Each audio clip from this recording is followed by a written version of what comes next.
निर्वाचित घोषित करता हूं।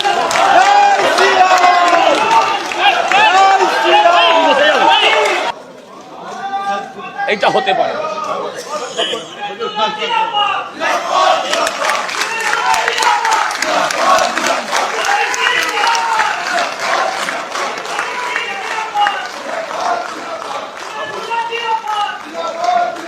हम लोग बैठ जाओ।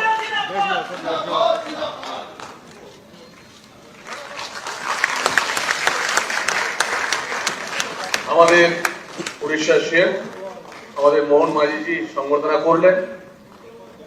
আমাদের বিধায়ক দলনেতা মাননীয় শুভেন্দু অধিকারী মহাশয়, এরপর আমাদের মাননীয় শ্রমিক ভট্টাচার্য মহাশয়, আমাদের বিধায়ক দলনেতা আমাদের শুভেন্দু দাকে সংবর্ধনা দেবেন। विधानमंडल